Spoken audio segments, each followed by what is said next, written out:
పాకిస్తాన్‌కి అమెరికాతో స్నేహం ఎంత దరిద్రమో ఇప్పుడు అర్థమవుతుంది. అమెరికాతో స్నేహం బిగించేసిన తర్వాతన సౌదీ అరేబియాకి సైన్యాలు పంపించాల్సొచ్చింది. డబ్బులు తీసుకొని సైన్యాలు పంపించినా హౌతీలతో ప్రాణాలు కోల్పోవడం అవుతుంది. లేదా హౌతీలతో తగవు. అంటే ఒక ముస్లిం తీవ్రవాద సంస్థతో ముస్లిం తీవ్రవాద సంస్థల తల్లైనటువంటి పాకిస్తాన్ సైన్యం గొడవ పెట్టుకోవాల్సొస్తుంది. ఇంకో పక్కన అమెరికాతో స్నేహం వలన ఇప్పుడు పాలస్తీనాకి వెళ్లాల్సొస్తున్నది పాకిస్తాన్ సైన్యం. అక్కడున్నది హమాస్ తీవ్రవాదులు. హమాస్ తీవ్రవాదులంటే ముస్లింలే. ముస్లిం తీవ్రవాదులకు వ్యతిరేకంగా ఆ ముస్లిం తీవ్రవాదాన్ని పుట్టించినటువంటి పాకిస్తాన్ తల్లైనటువంటి పాకిస్తాన్ అక్కడ యుద్ధం చేసి తను తయారు చేసిన తన భావజాలంతో తయారైన తీవ్రవాదులు ప్రాణాలు తీయాలి. అది ఒక ఎత్తు.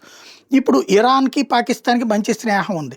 ఇద్దరు ఒకళ్ళు షియా, ఇంకొకళ్ళు సున్నీ ముస్లింలైనా సరే బాగానే ఉంటున్నారు. ముస్లిం సామాజిక వర్గ సమీకరణాల రీత్యా.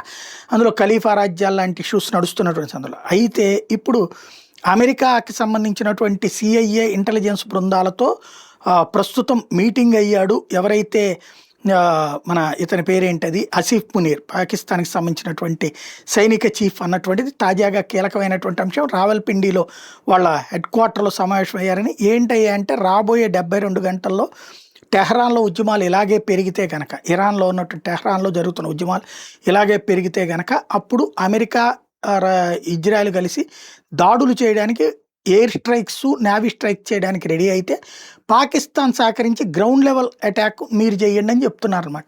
దానికి ఇప్పుడు ఆసిఫ్ మునీర్ ఏమంటాడన్నో చూడాలి. ఒకవేళ ఆసిఫ్ మునీర్ కనుక దానికి ఒప్పుకుంటే ఇరాన్తో శత్రుత్వం వద్ది, తన మతపరమైనటువంటి వాళ్ళతో శత్రుత్వం వద్దు. అది పక్కన పెడితే అదే జరిగిందంటే రేపొద్దున పాకిస్తాన్కి మాత్రం వాళ్ళ దగ్గర యాడెడ్ అడ్వాంటేజ్ అయిపోతుంది. అమెరికా రేపొద్దున పాకిస్తాన్ ఏం చేసినా, ఏ అదో పనులు చేసినా కాపాడుకొస్తుంది.